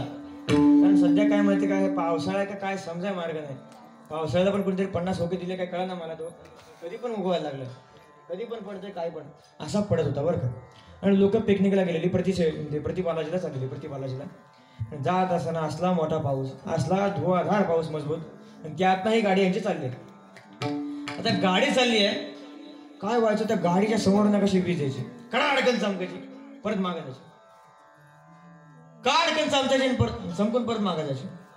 लोकांनी आपला गावठी तर्क लावलाच, लोकांनी गावठी तर्क लावलाच. तर म्हणजे काय माहिती का, असं म्हणतात बरं का, कृपया मी कुठल्याही अंधश्रद्धेचं समर्थन करीत नाही, फक्त समज सांगतो लोकांचा. लोकांचे समज आहेत, लोकांचे समज काय काय, घरामध्ये मुलगी झाली की ती चांगली नसती, लोकांचे समज आहेत, लय काय काय समज आहेत लोकांचे. तसे समज होते की पायाळू माणसावरती वीज येऊन पडते. म्हटलं आपल्या गाडीमध्ये कोणतरी एक पायाळू माणूस आहे, आणि त्या पायाळू माणसाकरता वीज येते. आपण सगळ्यांनी मिळून त्याला शोधायचा आणि गाडीच्या बाहेर काढायचा. ना तर आपण हे सगळेच माणसं एकाच दिवशी वैकुंठवाशी, गावात 13वाचा कार्यक्रम एकाच दिवशी. असं व्हायचं नसेल तर त्या माणसाला शोधून काढा, त्याला बाहेर काढा. त्या सगळ्या 49 लोकांनी त्या 50व्या माणसाला शोधून काढला. तो गावातला सुप्रसिद्ध भजनी होता, त्याला एकच अभंग पाठ, भक्त ऐसे जाणाचे देव उदास, त्याचा पेपर त्याला द्यायचा होता बरं का. त्याला म्हणजे तू पहिला उतर खाली. त्या सगळ्यांनी म्हणून त्याला एकट्याला बाहेर काढला, त्याला उतरवला, गाडीच्या मागं ठेवला, गाडी पुढे निघून गेली, आणि जरा पुढे गेली, आणि बघता काय कळकळ मी थडकली, गाडीवरच पडली. 49 ठाड आणि एकटा पठ्याच वाढ. त्याला कारण काय सांगा, मृत्यूचा अधिकारी ठरलाय, मृत्यूचा अधिकारी ठरलाय बघा लक्षात. म्हणून असं म्हणतात बरं का. आता बघा तुमच्या गावामध्ये चिंच आहे का, चिंच अशी जुनी चिंच आहे का, जुनी पुराणी चिंच आहे का? तुम्ही चिंच पाडायच्या वयात राहिलेच नाही आता. तुम्हाला माहिती आहे का, आहे का चिंच? आहे ना, हा ठीक आहे, तुम्हाला माहिती आहे. कुठे आहे रे? चुकून रात्रीच्या वेळेत आलो. नितीन भाऊ इथेच गाडी घेऊन इकडे यायला पाहिजे जरा. इकडे लय कैऱ्यान चिंच आहे. तर काय म्हणायचं मला, ते काही पोरं अशी त्या चिंचवरती अशी वरती बरं का, असा वरती 3-4 चिंचा होत्या, 3 ते 4 चिंचा होत्या, आणि त्या चिंचेच्या झाडाखाली एक साधू बाबा तपश्चर्या करत होते, ध्यान करत होते. हे पोरं याचे दगड घाशी चिंचेला मारायची. चिंचेला कधी नियम बसला नाही, चिंचेला नियम नाही बसला की हे एवढंच म्हणायचे, चहायला नियम हुकला वाटतं. काय म्हणायचे, म्हणा काय म्हणायचे, चहायला नियम हुकला.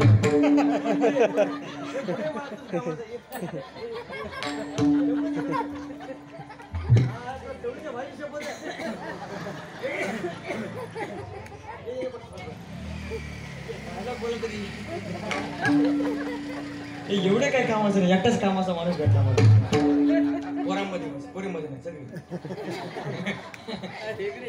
तिकडे नको बसू, खाली बस. फक्त डायलॉग बोलायचा सवय ना. साधू वगैरे सहज झालं नाही. काय बारीक बारीक पोरं शिवाय देतात, आईला शिवाय देतात. तुम्ही सांगितलं पोरं शिवाय देऊ नका, आईवरनं शिवाय देऊ नका बाळांनो. अरे आई देवत आहे, आईवरून शिवाय देऊ नका असं बरोबर नाही. तरी पण त्या पोराने दगड घेतलाच, मारलाच, नियम हुकलाच, आणि त्यांनी वाक्य वापरलं. काय वापरलं बाळा?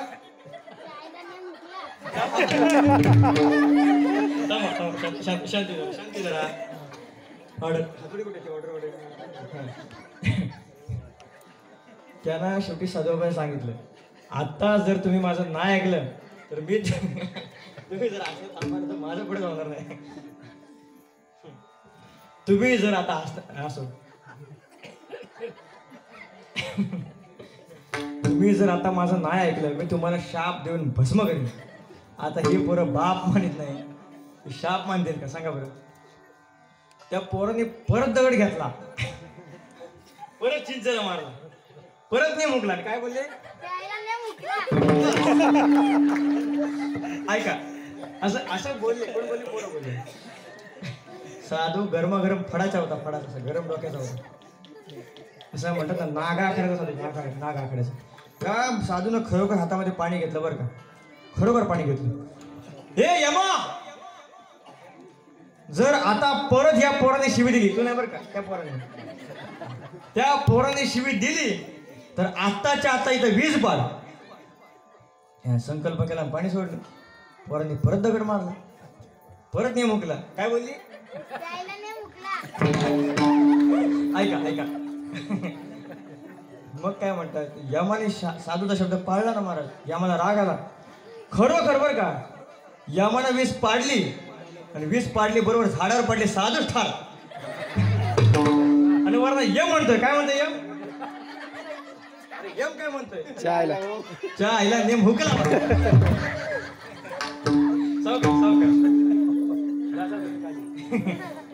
असो आपल्याला अजून कीर्तन करायचं. तर बघा म्हणजे मृत्यूचा अधिकारी ठरलं किती पण केलं मृत्यू जमलेल्या वेळेवर बरं का. एक वेळ बुवा वेळेत नाही कीर्तन सोडणार एक वेळ बुवा कीर्तन वेळेवर नाही सोडणार पण मृत्यू तुम्हाला आल्याशिवाय राहणार नाही. म्हणून लक्षात घ्या मृत्यूचा अधिकारी आहे. अशी मृत्यू सहज आहे मूर्ख सहज आहे. मूर्ख तुम्हाला गल्ली गलीत मिळतील बरं का. मृत्यू मूर्खम. या एखाद्याला लग्नाला बोलवावं त्या पोराला आधी शिवाय द्यायची घाण सवय असते. तुला नाही बाळा नाही मी आता तुला घेणार नाही बस बस बस बस बस बस बस जाऊ नको तू बस तुला शेवटला वापरून मी आता.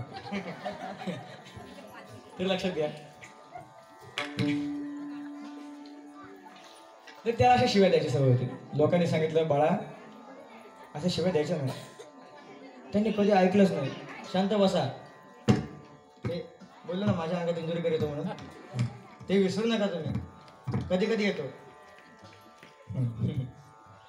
तुमच्याकडे ते गोविंदाला येतात का ते तसं येतो रोज रोज येत नसतं. तर आज आलाय हा रोज येत नसतो.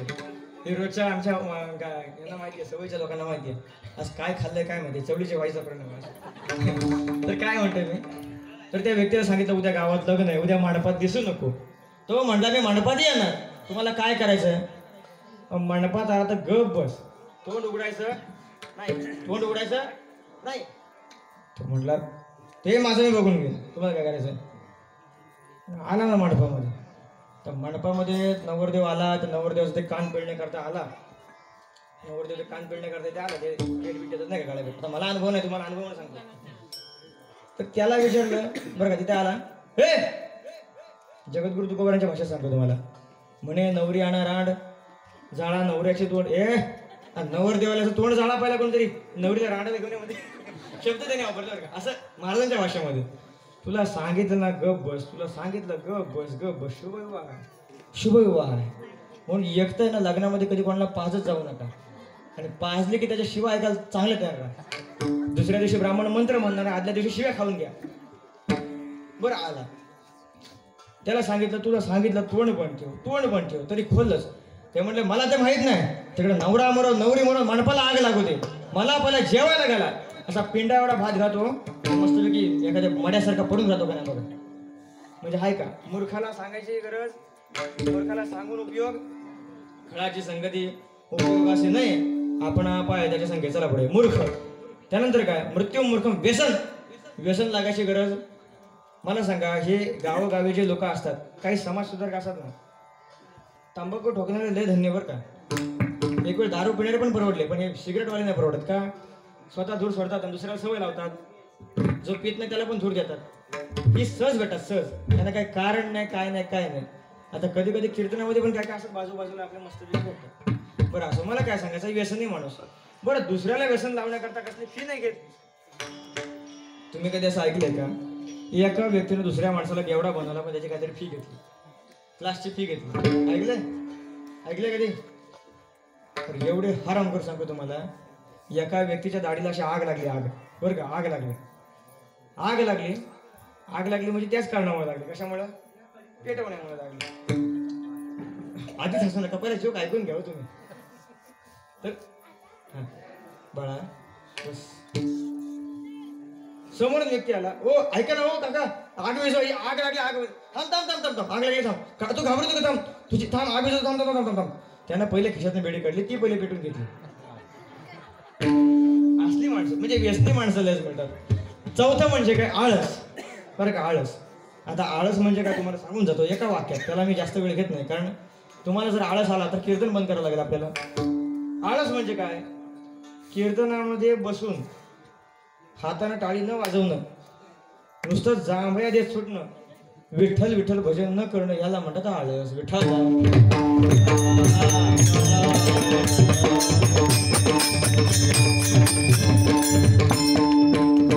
बराच कोपरा आळशी दिसतोय. असं तुका म्हणे त्याचे काष्ठ हातपाय कीर्तना नवच आहे हरीची. ज्याच्या हातापायाचा उपयोग कीर्तनामध्ये होत नाही, त्याची हातपाय म्हणजे त्याची इंद्रिय म्हणजे हातपाय नसून ती काय काष्ठ आहेत, असं मी नाही जगद्गुरु तुकोबऱ्या म्हणतात. लाकड्याचे हातपाय म्हणजे त्यांच्या हातापायाला किंमत नाही. बरं का, आलं लक्षात? तर व्यसन आणि आळस. आळस काय? जगद्गुरु तुकोबऱ्यांच्या वाक्यात सांगतो, एक तटस्थ मानसी एक सहजची आळसी, दोघे दिसती सारखे वर मजाने तो जाणते पारखी. बघा जगद्गुरु तुकोबरा म्हणतात, एखादा व्यक्ती सहज शांत बसलाय म्हणजे एकतर तो ध्यान करीत असेल, नाहीतर तो झोपा काढीत असेल. आता कीर्तनामध्ये काय काय माणसं असे मस्त डोळे बंद करून मस्त झोपले असते. एखाद्याला वाटतं कीर्तनामध्ये होय अंग हरी रूप, काय समाधी लागली का कीर्तन, समजा ना. पण काय सांगू तुम्हाला, त्याला झोप लागलेली असती. आता तुम्ही खांबाजवळ बसले म्हणून जाऊ द्या, म्हणजे खांबाच्या जरा बाजूला जाऊन बसले. एखाद्या व्यक्ती जर असा खांबाच्या सेंटरला बसला ना, तो समजूनच येत नाही का आयती गादी भेटते मला. तर 80 माणसं तुम्हाला कुठं पण भेटतील, म्हणून लक्षात घ्या. म्हणजे या गोष्टी सहज आहेत. पण महाराज जगद्गुरु तुकोबरांना देव म्हणतात, महाराज या गोष्टी सर्व सहज आहेत. मृत्यू सहज आहे, व्यसन सहज आहे, मूर्ख व्यक्ती सहज भेटतो, सगळं सहज आहे. पण तुम्ही जी मागणी मागताय सहज नाही ना. मरण कसं मिळतं? बघा, मरण मिळतं आणि त्या मरणावर डिपेंड आहे, अवलंबून आहे तुमचा पुढचा जन्म कसा. अंतवंतम इमे देहा नित्यशब्द शरीर. ऐका काय शब्द आहे? यम यम वापी स्मरण भावम त्यजत्यंते कलेवरम तम तमयवैते कौंतेय सदा तद्भाव भाविता. म्हणजे अंतकाळी ज्या भावाचं आपण स्मरण करतो त्याच भावाला शेवटी प्राप्त व्हावं लागतं. आता बघा म्हणजे काय? जडभरत राजा हरणी गर्भ गेला, घाला तो घातला वासनेने, किंवा जन्म घेणे लागे वासनेच्या संगे त्याचे झाले अंगे हरिरूप. अशा स्वरूपाने जन्म मिळतो. म्हणजे जन्म मिळणं पहिली गोष्ट सोपं नाही बरं का. त्यामध्ये पण काय म्हणतात ना, अनेक 84 लक्ष योनीतून फिरून फिरून नंतर मग मनुष्याचा जन्म मिळतो. त्यामध्ये सुद्धा त्या जन्माची अशी हकीकत आहे, कागा पावलो हा देह कागद आले न्याय, अशा स्वरूपाचा जन्म. म्हणून बघा जगद्गुरु तुकोबरांना देव म्हणतात, महाराज जन्म पहिली गोष्ट मिळणंच अवघड आहे. आलं का लक्षात? वैष्णवाच्या घरी पहिली गोष्ट म्हणजे जन्मच मिळणं अवघड आहे. त्यामध्ये पण तुम्ही जन्म मागता वैष्णवाच्या घरी. कसं काय द्यावं बरं? कसं काय द्यावं बरं? हे देण्याकरता मी तर समर्थ असलो पाहिजे ना. हे देण्याकरता मी समर्थ असलो पाहिजे, मला तर देण्याचा काहीतरी अधिकार असला पाहिजे. मग जगद्गुरु तुकोबरा म्हणतात, देवा मी फक्त म्हणालो की वैष्णवाच्या घरी जन्म दे, हरिदासाच्या घरी जन्म दे. मी असं म्हणलो नाही की हरिदासाच्या पोटामध्ये मला जन्म दे, त्याच्या गर्भाला मला घाल, मी असं म्हणलो नाही. अरे बाबा त्याच्या घरी जन्माला घालायचं ना, मग कुठं घालायचं तिकडे घाल. वैष्णवांचे नाणी होईन किडा, होईन किडा, वैष्णवांचे नाणी होईन किडा, वैष्णवांचे नाणी होईन किडा.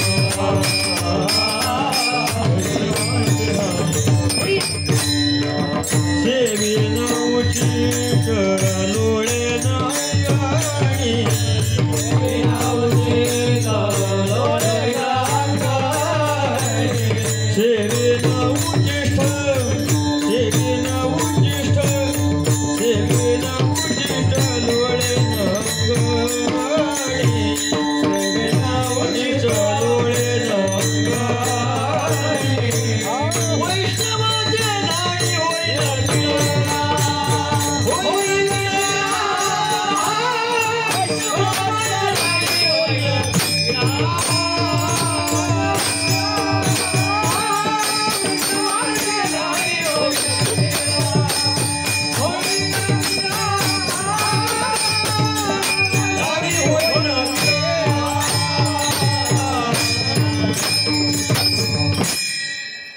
संत समागम एखादी परी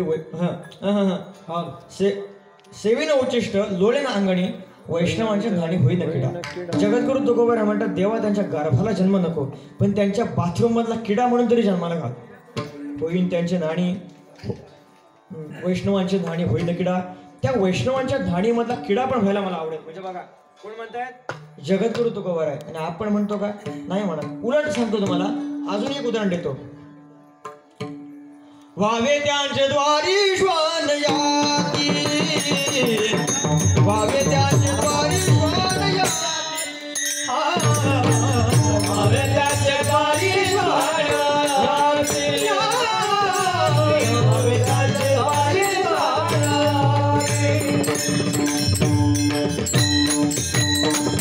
संत समागम एखादी बरी व्हावे होईन त्यांचे द्वारे श्वान याती.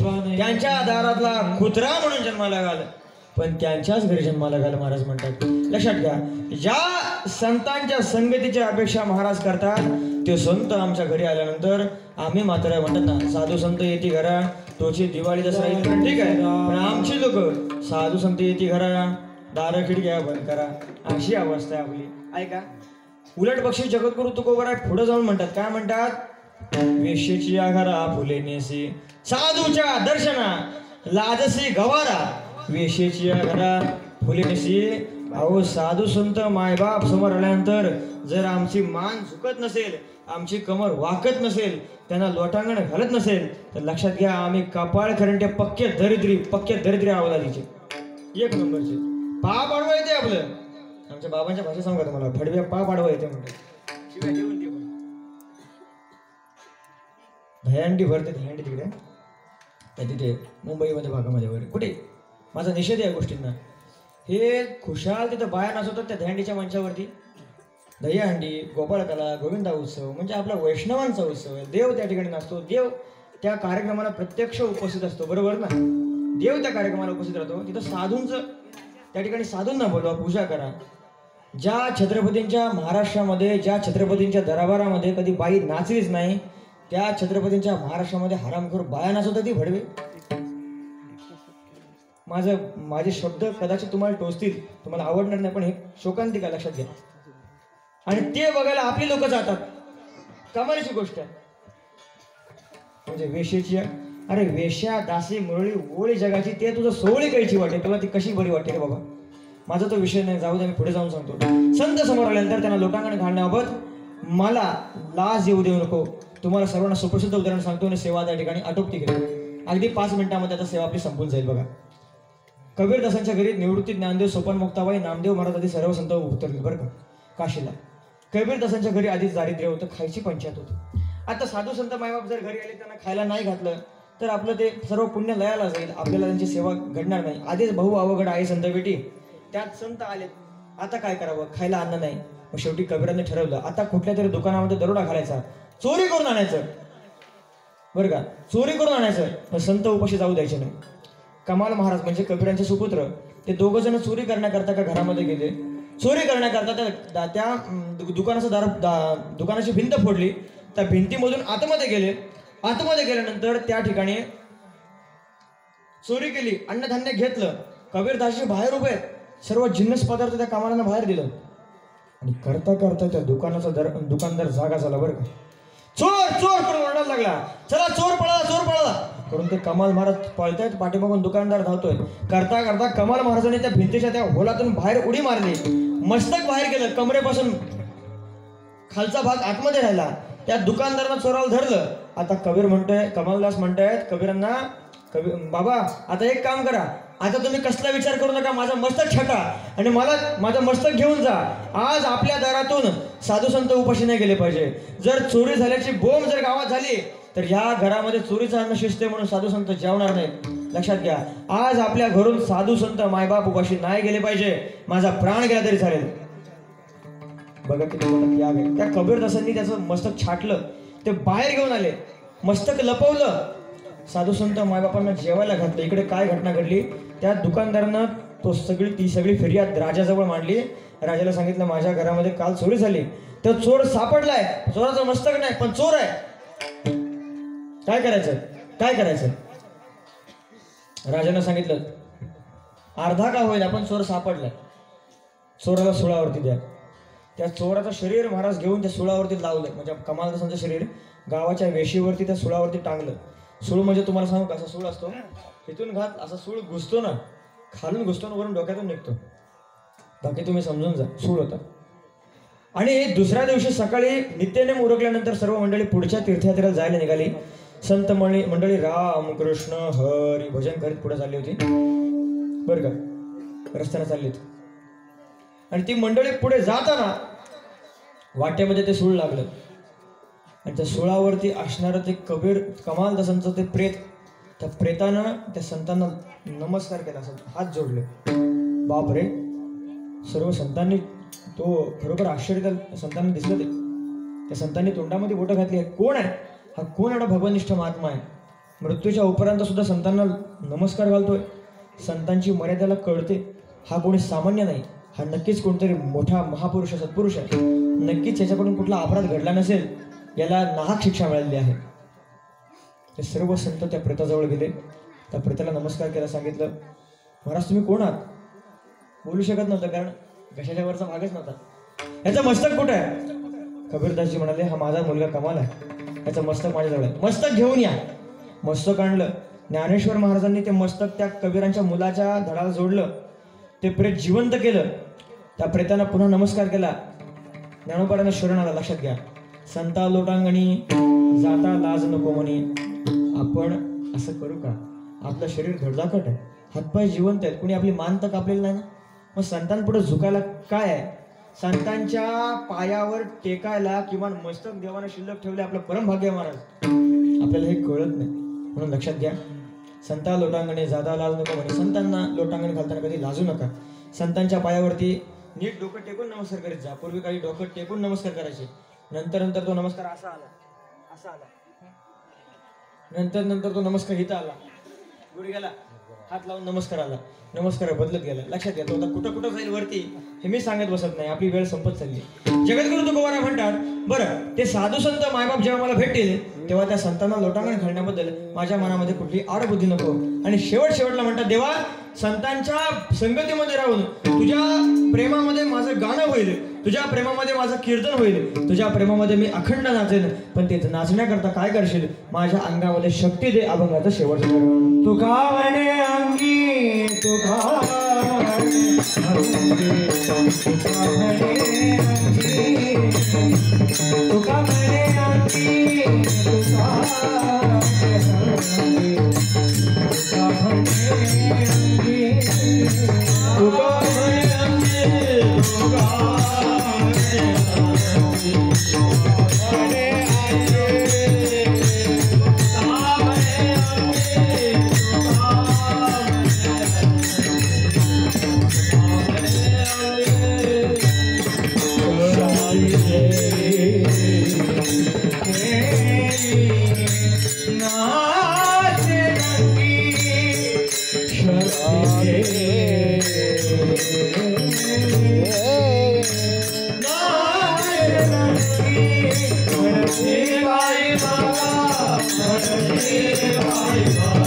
Bye.